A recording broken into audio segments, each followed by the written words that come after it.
বাংলাদেশি নাগরিক আটক যেন প্রতিদিনের ঘটনা হয়ে দাঁড়িয়েছে ত্রিপুরায়।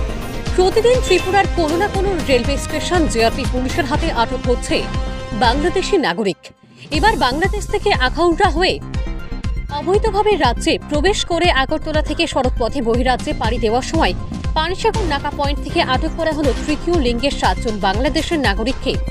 পানিসাগর থানার ওসি সুমন্ত ভট্টাচার্য জানিয়েছেন, পানিসাগর থানা সংলগ্ন নাকা পয়েন্টের রুটিন তল্লাশি চলাকালীন সময়ে বৃহস্পতিবার রাতে একটি বাসে তল্লাশি চালিয়ে সন্দেহভাজন 7 জন তৃতীয় লিঙ্গের নাগরিক নজরে আসে।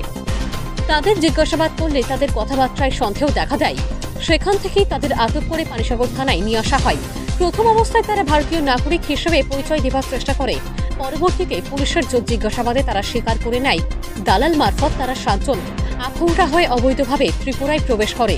ত্রিপুরা থেকে সড়কপথে বহিরাজ্যে গিয়ে কোনো প্রকারে মুম্বাই পর্যন্ত পৌঁছাবার কথা ছিল তাদের।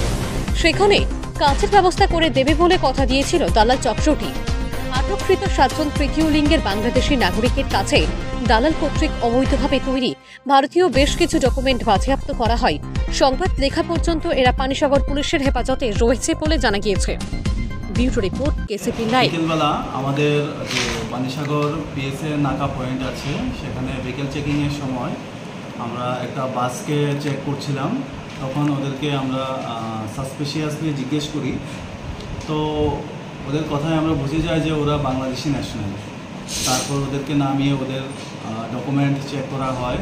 যদিও 1-2 জনের আধার কার্ড এবং প্যান কার্ড শো করেছে, তারপরে আমরা যখন একটু হার্শলি ওদেরকে জিজ্ঞেস করি তখন ওরা স্বীকার করেছে যে ওরা ফেক ডকুমেন্ট বানিয়েছে।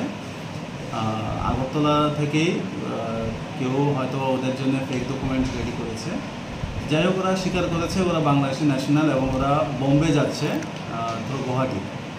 পরবর্তীকালে আমরা ওদেরকে ডিটেইন করি এবং